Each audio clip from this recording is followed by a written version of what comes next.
So thank you to Morgan and Hussein for those items. Okay, now I'm going to go through a series of readings on tiny neural networks. And I'm going to preface this by saying that tiny neural networks, some of the work on this, some of the work is on applying like things like perceptrons to data. Other things are applying recursive neural networks to data. And then there's this other area in machine learning research that is kind of separate, and they're trying to find the smallest network that gives us the best result. So it's kind of a smattering of work, and I'm going to go over it and talk about some of these aspects of finding these very small neural networks that are still capable of pattern recognition and how that's useful. So this is actually from Reddit, and this is just an observation here. They point to a paper in a GitHub repository, which we'll talk about later. But this is the title of this thread is Tiny Neural Networks Are Way More Powerful Than You Think, and I tested it. So this is in R Machine Learning on Reddit. I just finished a project and a paper, and I wanted to share it with you all because it challenges some assumptions about neural networks. You know how everyone's obsessed with giant models. I went the opposite direction and asked what's the smallest possible network that can still solve a problem well. So here's what I did. The first is that I created difficulty levels for MNIST, like pairing digits. So 0 and 1, or 0 versus 1 is easy. Distinguishing between 0 and 1. Distinguishing between 4 and 9 is classified as hard.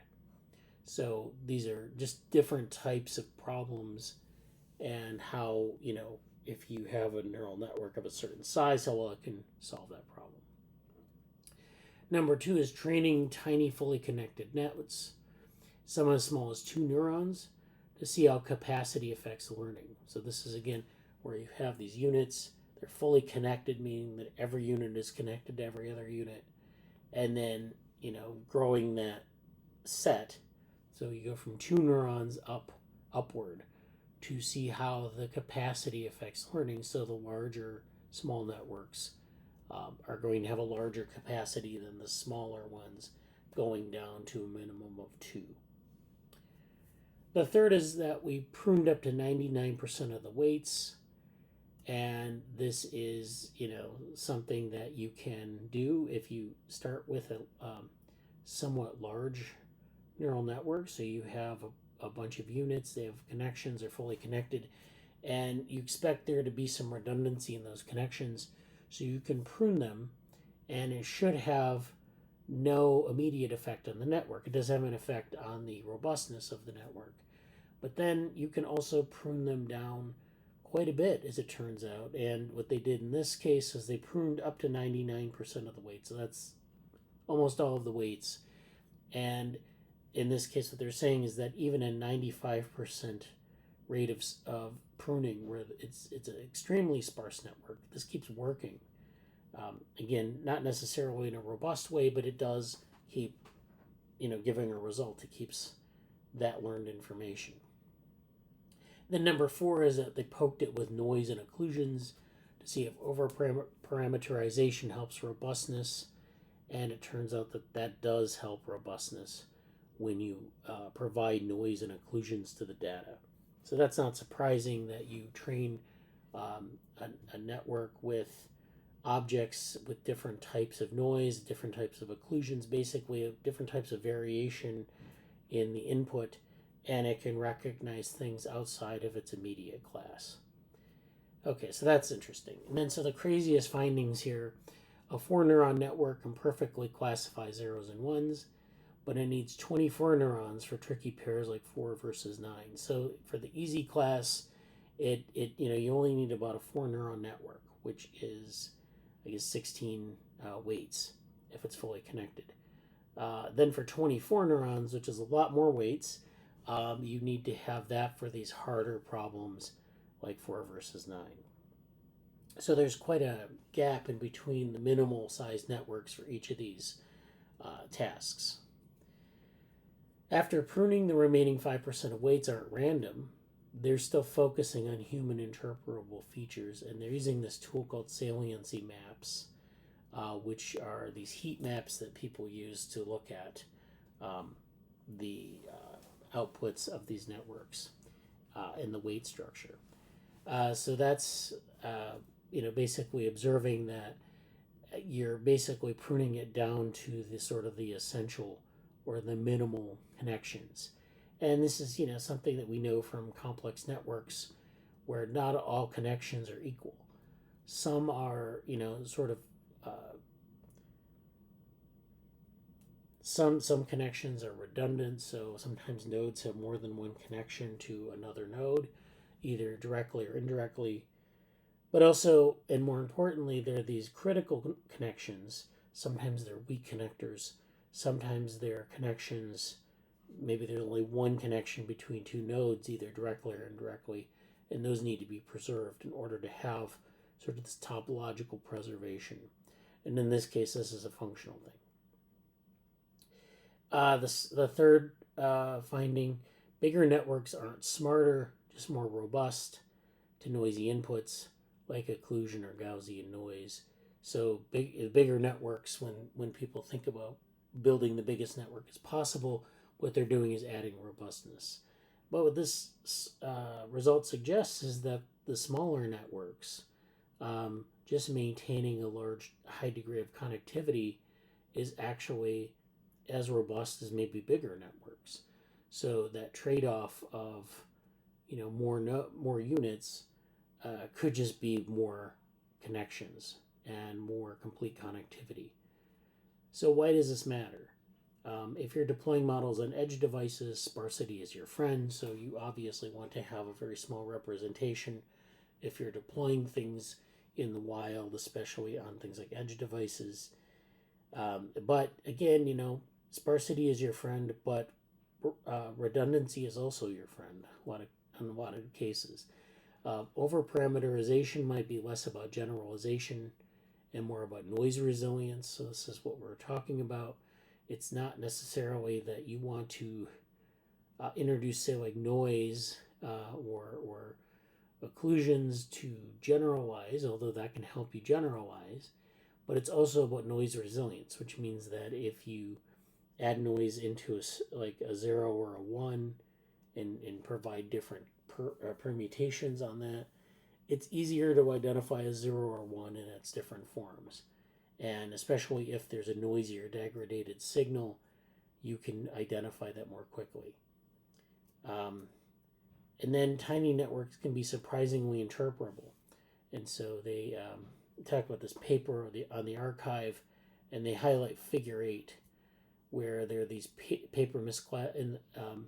are these misclassifications that they talk about here. There are these misclassifications that they talk about in that context. So this is the paper. This is a paper from Nature Reviews Neuroscience. This is tiny recurrent neural networks for discovering cognitive strategies.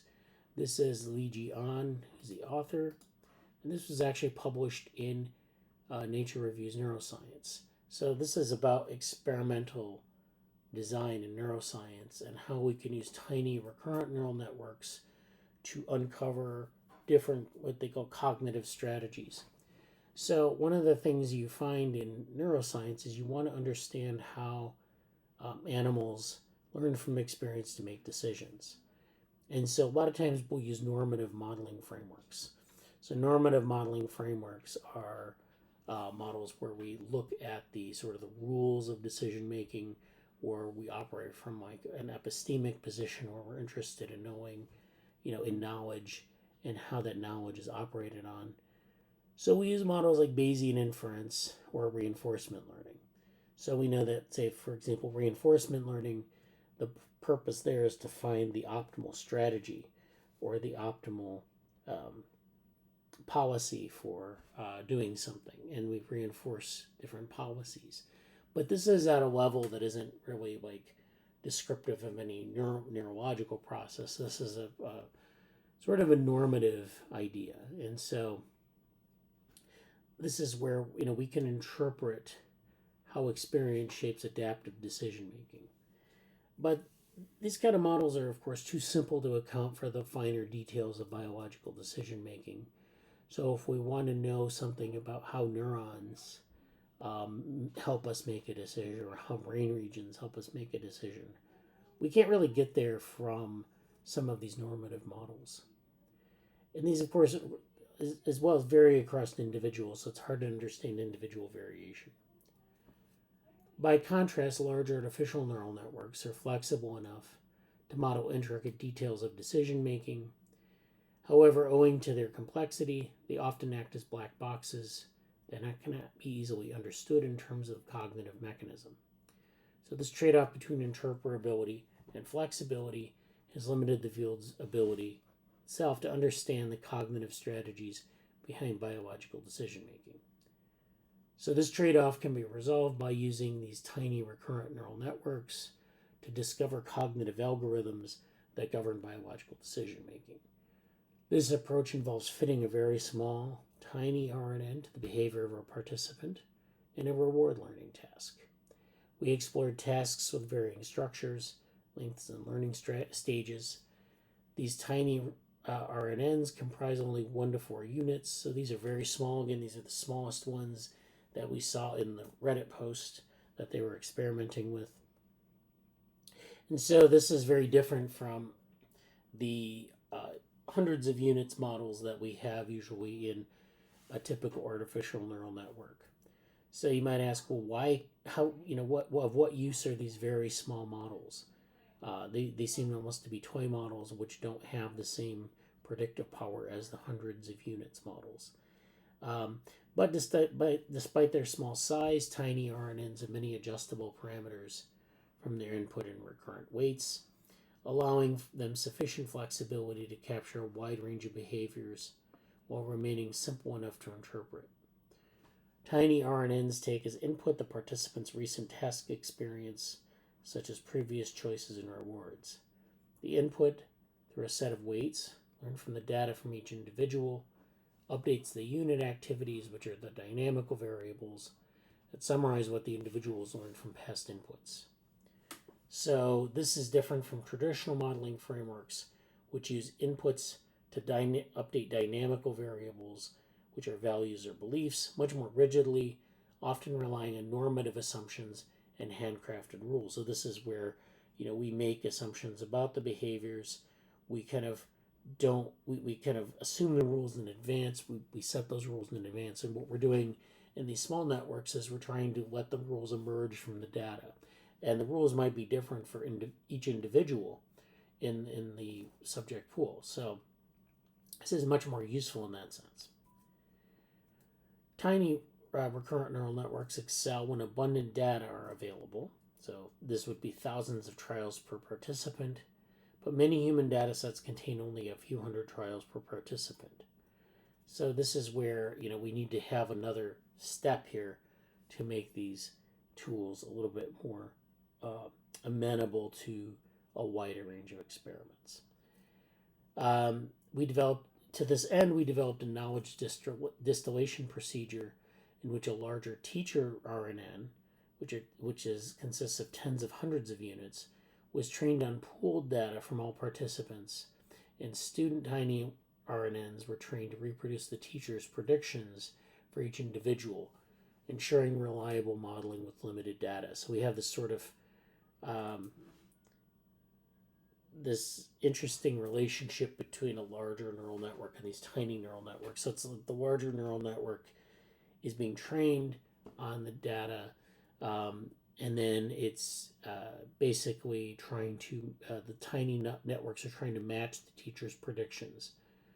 So it's a sort of a tutor model where you have smaller student, the tiny models are the students, the larger model is the teacher, and there's this effect of learning things from the teacher. So that's interesting. The dynamics of these trained RNNs can be visualized using tools from dynamical systems theory, which describes how their internal states or dynamical variables evolve in response to inputs. So for example, the RNN's internal state captures an animal's choice preference, which can be expressed as the logit or log odds of choosing one action over another, and interpreted as a position in the RNN's low-dimensional state space. Trial-by-trial changes in this correspond to a velocity, and reward inputs act as an external set of forces that drive the evolution of the internal state within this space. Plotting these positions and velocities for different task conditions produces phase portraits that visualize how current states and external forces together shape the state trajectories, revealing hidden decision-making strategies encoded in the models. So tiny RNNs provide a balance in that they're flexible enough to capture complex patterns, yet they're simple enough to be interpretable and broadly applicable across species and data sets. So and then they tested the tiny models on 6 well-studied reward learning tasks, including experiments with monkeys, rats, mice, and humans. Tiny RNNs in each case outperform traditional normative models in predicting participants' choices, often matching the performance of larger RNNs. So this is interesting that these smaller models did a pretty good job of matching the performance of other larger models. Beyond predictive accuracy, our approaches provided insights into decision-making strategies using dynamical systems interpretations. So, for example, the analysis of dynamics of tiny RNNs revealed reward-induced indifference effects and new forms of preservation and choice bias that would have been difficult to find with traditional models. In addition, applying the same interpretive tools to artificial agents, which in this case are RNN models trained to optimize reward learning task performance, these uncovered strategies that resemble Bayesian inference. So not only was their performance comparable to normative models, but it actually did things that were comparable or similar to normative models themselves. Tiny RNNs provide a powerful framework for understanding decision making and then finding new cognitive strategies while remaining predictive accuracy. Maintaining predictive accuracy. So that is really interesting work. This is number 3. It's another article. This is from the same author, but it's a different article in Nature. And this is discovering cognitive strategies with tiny recurrent neural networks. So this is a more detailed paper of that article in Nature Reviews Neuroscience. And so it's really kind of going over the same sorts of things.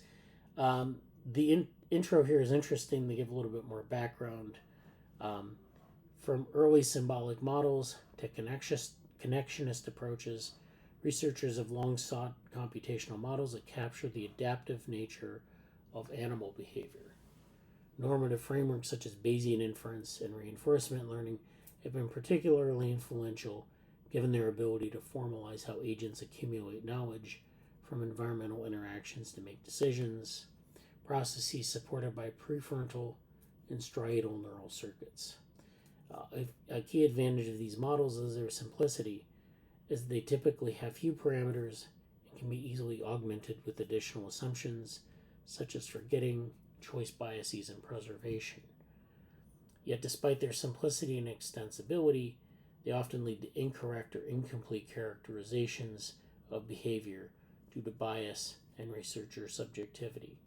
So if you are following, if you apply these normative models, what you get is exactly the type of assumptions you put into them.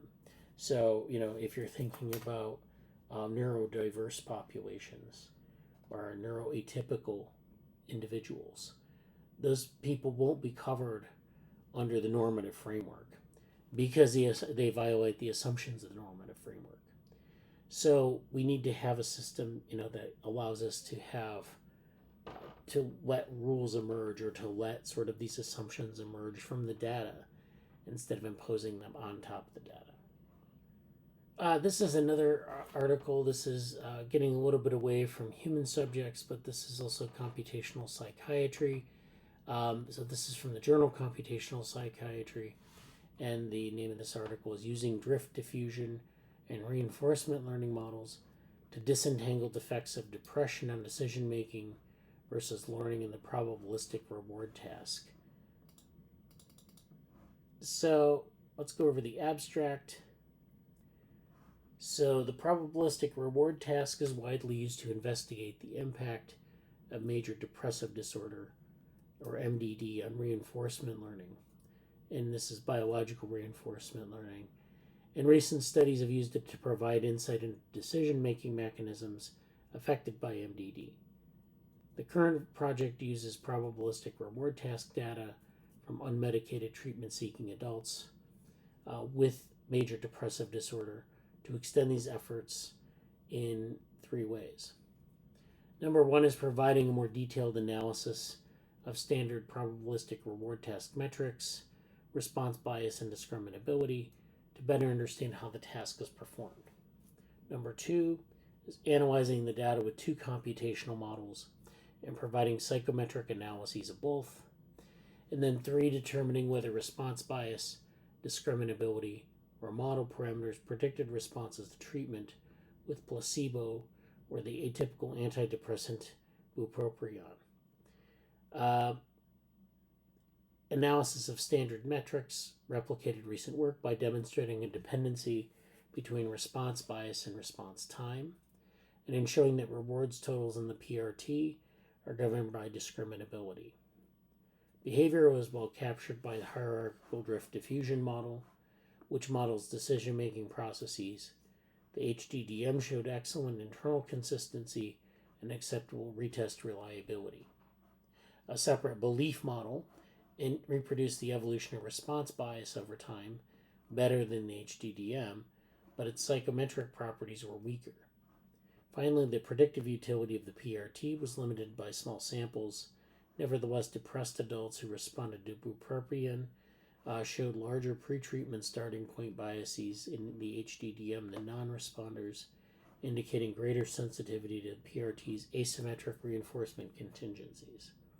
Together, these findings enhance our understanding of reward and decision-making mechanisms that are implicated in MDD and probed by the PRT.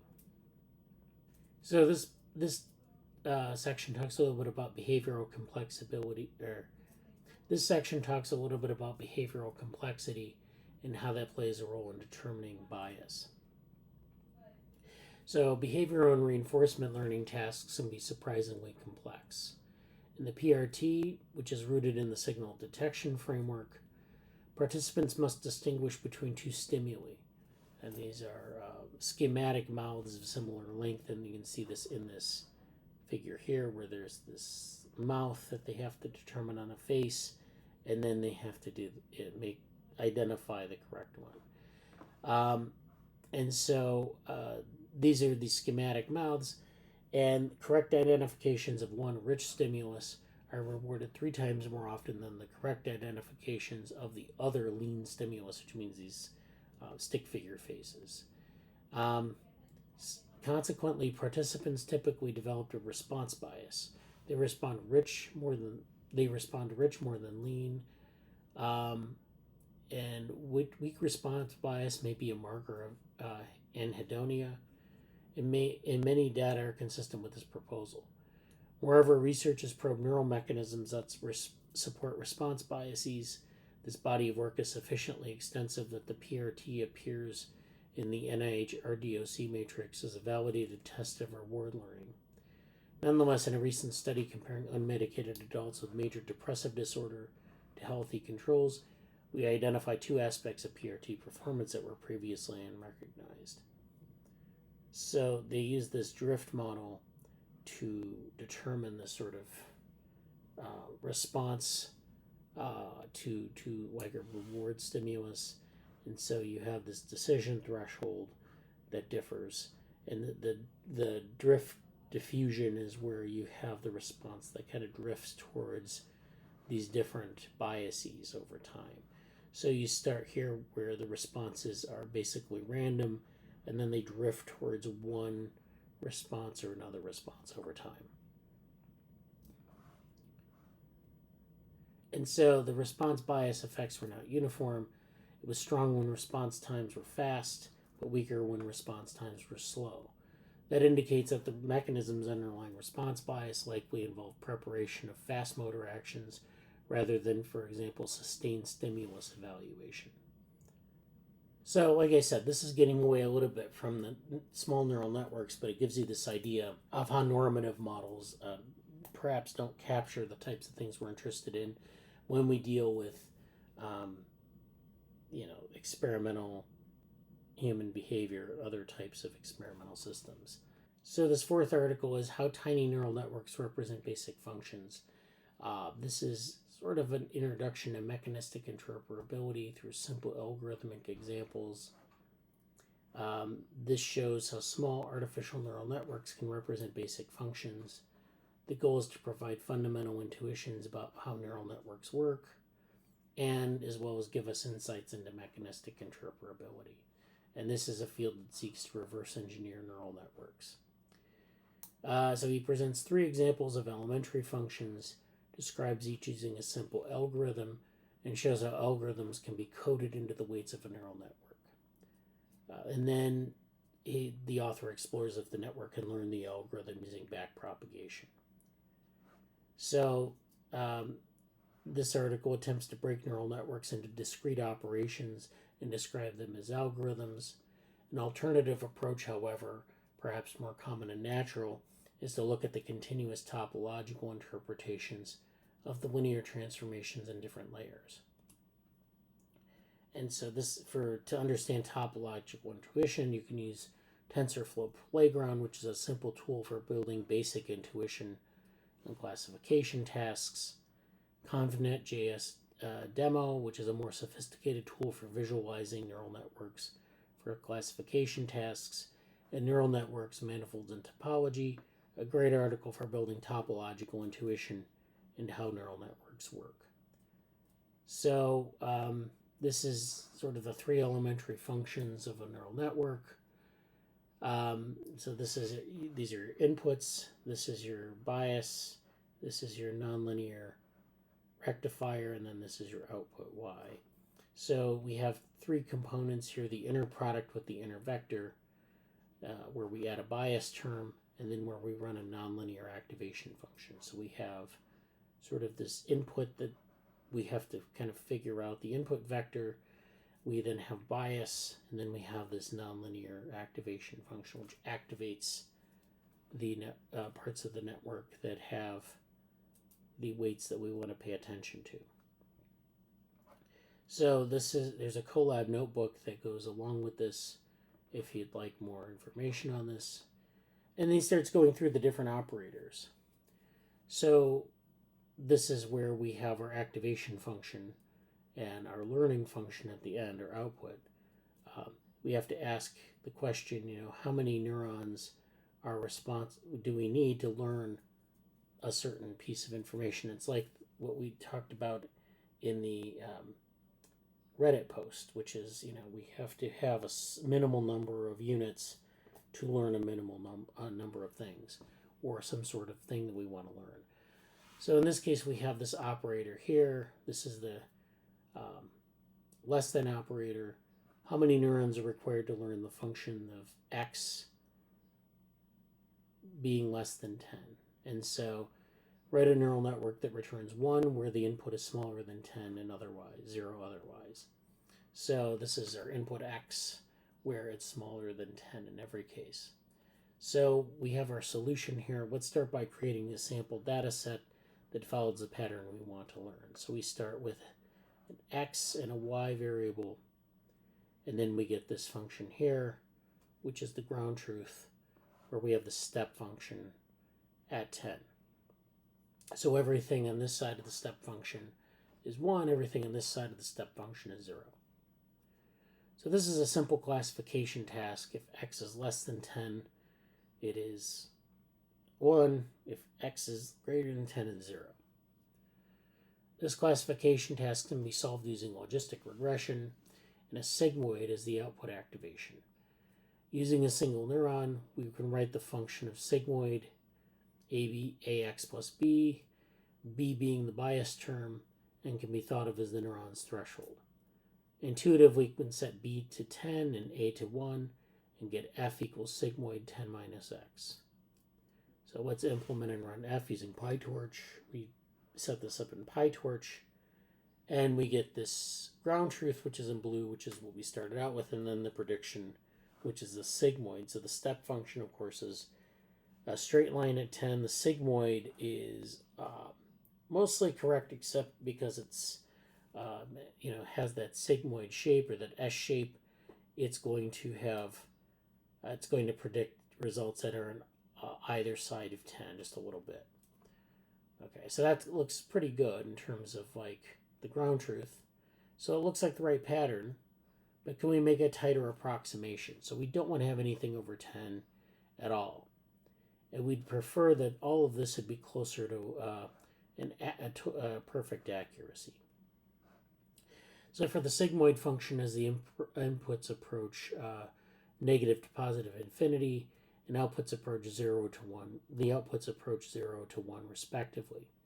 Therefore, we need to make our 10 minus x function return large numbers, which can be done by multiplying it by a larger number, say 100, to get f sigmoid 100 by 10 minus x. So now we'll get f 9.5, and that's equivalent to 1 roughly, so it gives us this tighter sigmoid, tighter to the ground truth, this narrower sigmoid. Indeed, when our training network with one neuron, it converges to f sigmoid m 10 minus x, where m is a scalar that keeps growing during training to make the approximation tighter. So through training, this sigmoid gets tighter and tighter and closer to the ground truth step function. To clarify, our single neuron model is only an approximation of the less than 10 function. We will never be able to reach a loss of 0 because the neuron is a continuous function, while less than 10 is not a continuous function. Our second one is min AB. So write a neural network that takes two numbers and returns the minimum between them. So this is where we're trying to figure out the minimal distance between two numbers. So like before, let's start by creating a test data set and visualizing it. So this is setting this test data set up. And then this is the sort of the plot of it. So this is visualizing the training set. In this case, we can use ReLU activation because it is essentially a maximum function. Indeed, using ReLU1 can write the min function as follows. This is the min function here in terms of ReLU. And so now we want to build a small network that is capable of learning equation 1 and try to train it using gradient descent.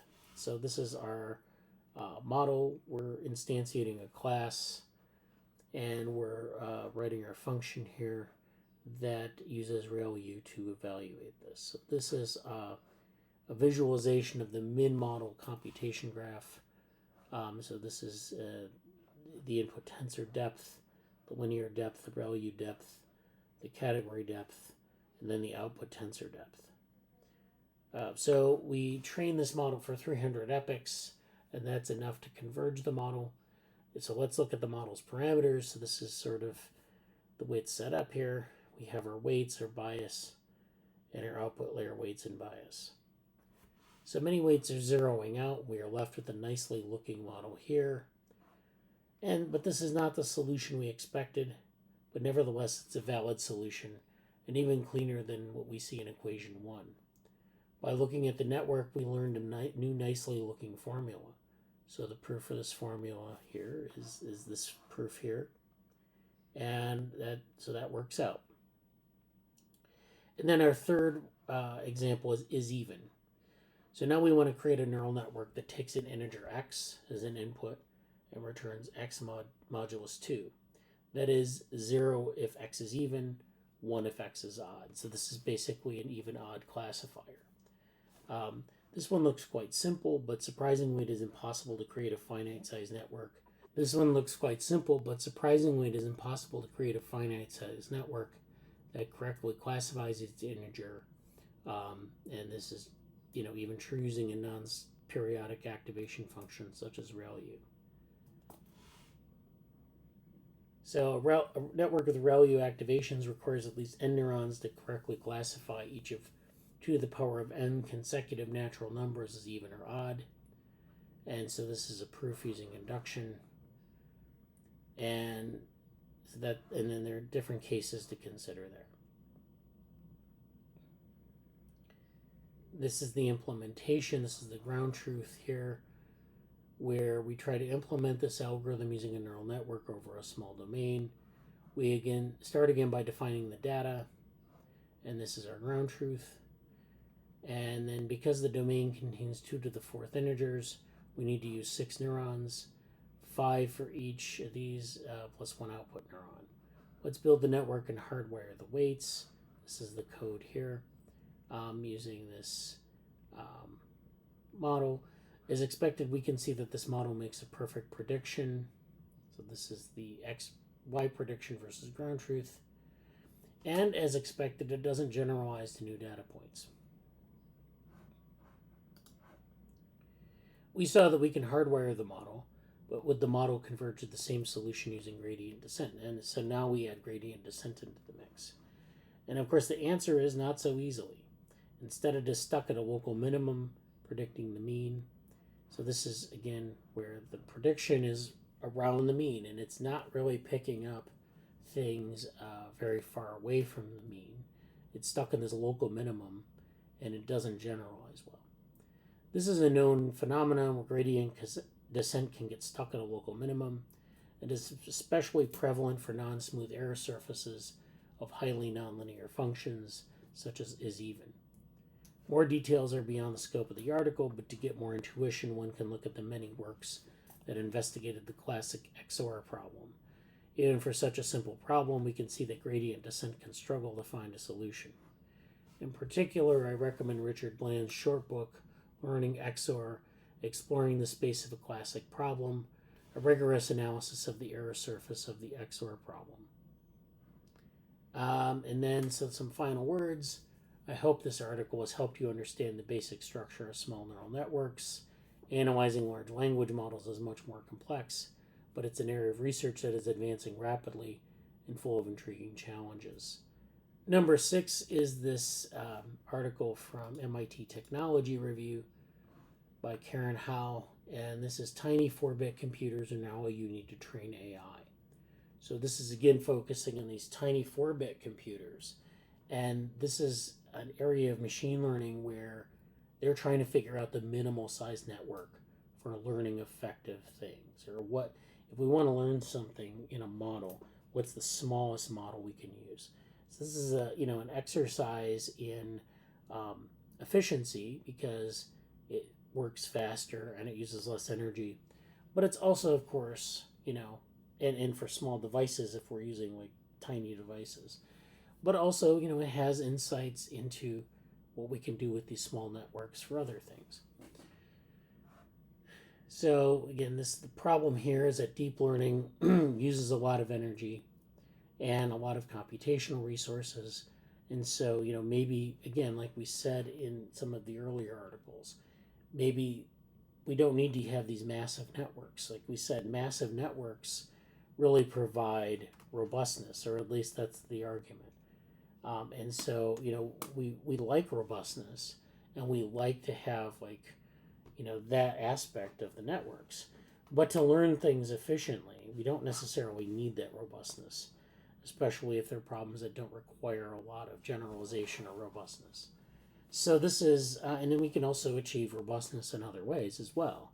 We don't necessarily just need to use larger and larger networks and scale everything up. The idea about scaling laws is that, if we just get big enough networks, we can learn, we have the super performance, and we don't have to worry about, how well the model can generalize. We just, we can power our way through it. And so that's what we're kind of talking about here. So basically, the idea here is that you have this 4-bit deep learning. So there's this part of the article, how bits work. You've probably heard before that computers store things in ones and zeros.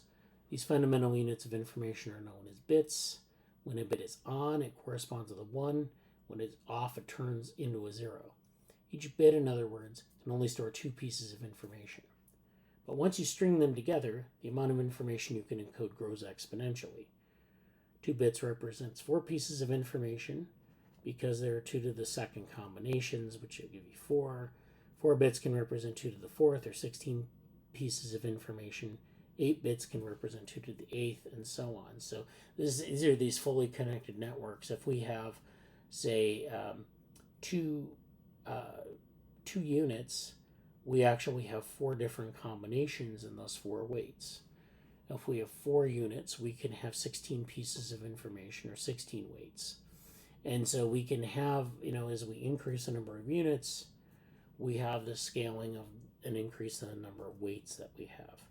And so we can do a lot with relatively small networks. We have a lot of potential weights we can use. And of course, like we said, we can prune a lot of them and still get good results. So we can do a lot with small networks. Well, but going to this 4-bit deep learning, so what does 4-bit training mean? Well, to start, we have a 4-bit computer, and thus 4 bits of complexity. One way to think about this, every single number we use during the training process has to be one of 16 whole numbers between -8 and 7, because those are the only numbers our computer can represent. This goes for the data points we feed into the neural network, the numbers we use to represent the neural network, and the intermediate numbers we need to store during training. So how do we do this? Let's first think about the training data. Imagine it's a whole bunch of black and white images. Step 1, we need to convert those images into numbers so the computer can understand them. We do this by representing each pixel in terms of its grayscale value, 0 for black, 1 for white, and then decimals between for the shades of gray. Our image is now a list of numbers ranging from 0 to 1. But in 4-bit land, we need to range from -8 to 7. The trick here is to linearly scale our list of numbers so that 0 becomes -8 and 1 becomes +7, and the decimals map to the integers in the middle. So we get this number line like this, where we're stretching out our 0 to 1, and we're building a map between our values between 0 and 1, our interval, which is now -8 to 7. The process isn't perfect. So if you started with the number 0.3, you would end up with a scaled number of -3.5. We'd end up somewhere up in this part of the number scale here. But our 4 bits can only represent whole numbers, so you have to round -3.5 to 4. You end up losing some of the gray shades, or so-called precision, in your image. You can see what that looks like in the image below, so you end up with this sort of grayscaling effect, where the fewer bits you have to encode, the less detail you have. So you have this nice photographic detail in an 8-bit model, but in a 1-bit model you have this very light and dark representation. You lose any of the information about the skin, you lose any of the information about the hair. You just have to kind of assume that kind of what those things are from the original image. If I just gave you a 1-bit image, all you would see is the black and the white, and you would have no distinction between, say, like the eyeball and the eyebrow and parts of the shadows of the face. It would be indistinguishable. Although in the 2-bit model, you would have some more grayscale values you could use to sketch out some of the details there. And then when you get to the 8-bit value, you can essentially reproduce some low-res version of this image. So, if you've ever worked with computer graphics, or you remember, say, like the old Amiga computers, kind of this problem pretty well, where you have these, you're working with a small amount of memory, and you have to encode features in this small space, in this small graphical space. So, you have to be able to make use your grayscale values very efficiently. So this is kind of an old problem. We don't worry about it as much when we have a lot of computational power. But one of the things you learn from studying old computer science, or at least the computer science of that era, is that you can use these small networks in very creative ways. That you can use them to represent things, and it forces you to do that. So that's interesting. So as you lose precision, you have to figure out ways to represent these problems in different, differently. So this trick isn't too shabby for the training data, but when we apply it again to the neural network itself, things get a bit more complicated. So this is where we often see neural networks drawn as something with nodes and connections like the image above. But for a computer, it turns it into numbers. Each node has an activation value and a connection weight. And we know that from some of our other articles. And then we're making this map between our values in our channel, -8 to 7, and then we're mapping our decimals to that.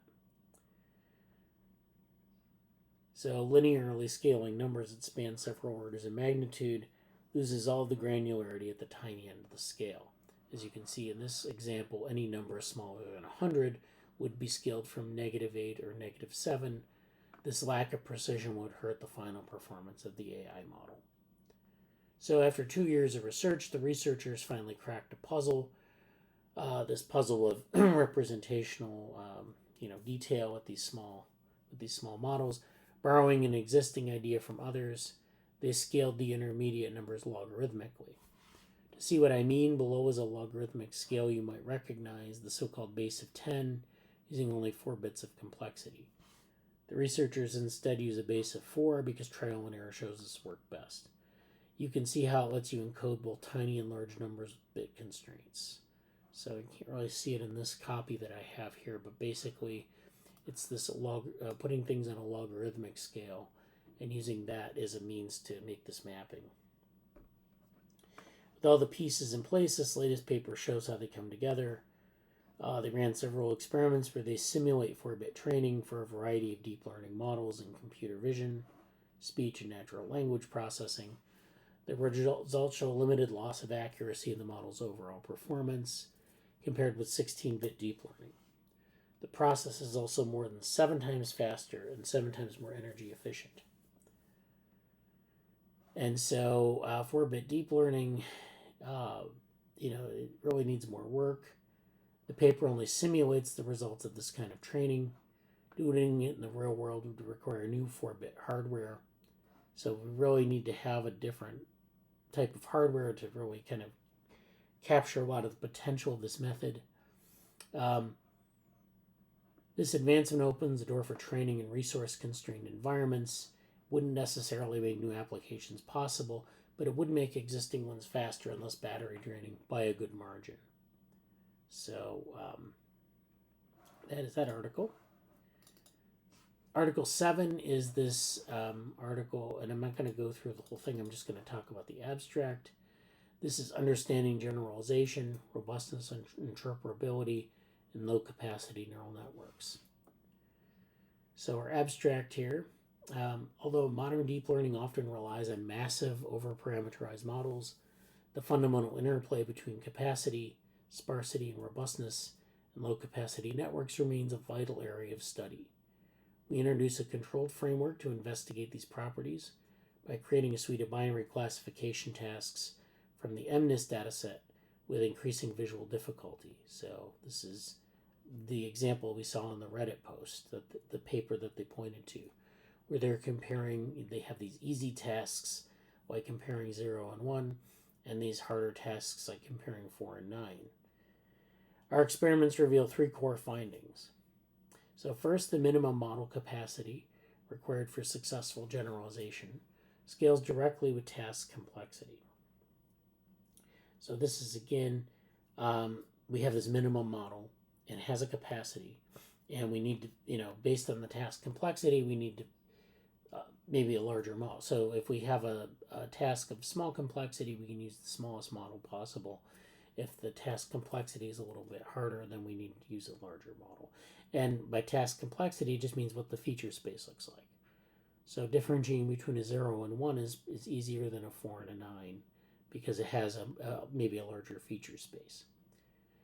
Second, these trained networks are robust to extreme magnitude pruning, up to 95% sparsity. Again, what was talked about in the Reddit article, where they reveal the existence of sparse high-performing subnetworks. So this is actually interesting in terms of like community discovery in complex networks, and one of the things that people think about in complex networks in terms of connectivity.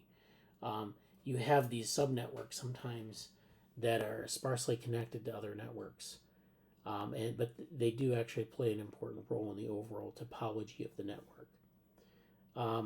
And so in this case, what they're doing is they're really just kind of getting, not only finding the smallest model in terms of the number of units, but finding the smallest number of connections. Because remember, those weights are kind of the resource constraint of the network, because as you grow the number of nodes in your network, number of connections, a number of weights, and so forth grow at an I can't remember what the scaling is.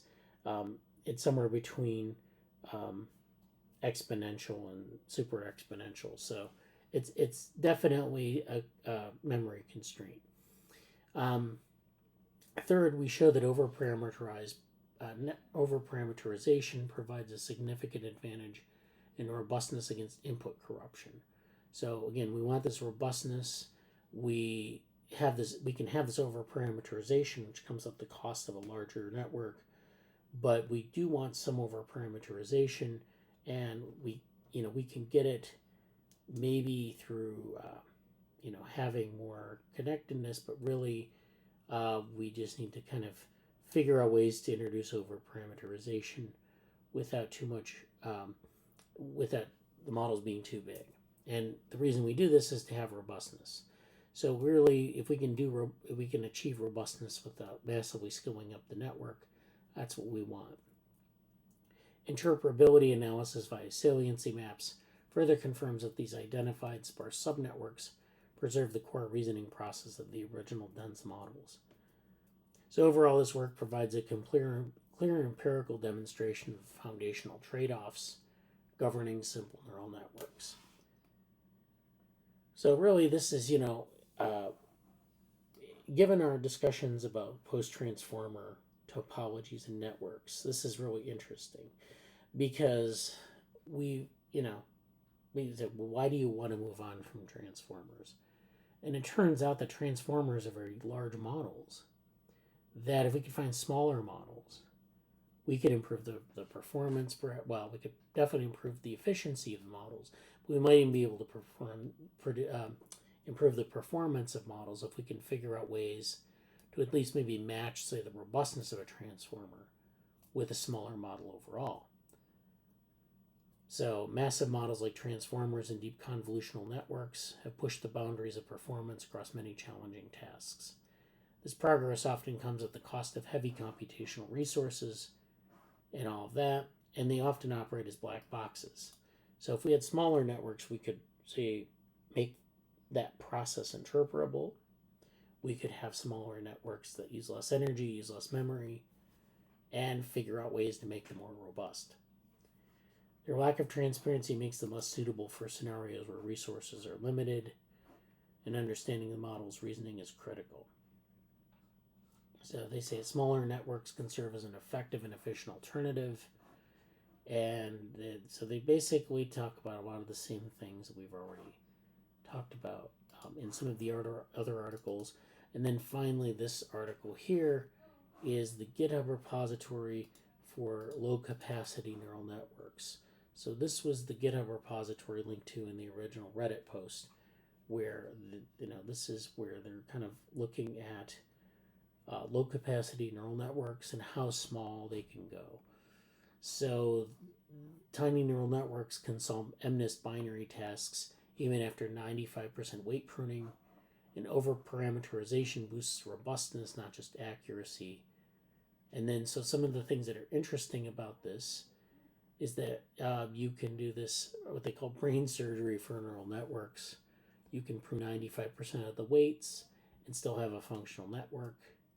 You have this task complexity scaling where a 4-neuron net handles a task, an easy task like 0 versus 1, but you need a 24-neuron network to handle pairs like 4 versus 9. We can have these saliency maps that prune nets use sort of a human-like reasoning. So they focus on the same types of features as our perceptual systems focus on, which I don't know if that qualifies as human-like reasoning. Then finally, overparameterization does not equal overkill. That bigger nets aren't smarter just because they're more robust to noise. Bigger nets aren't smarter. They're not just being able to generalize better. They're just more robust to noise.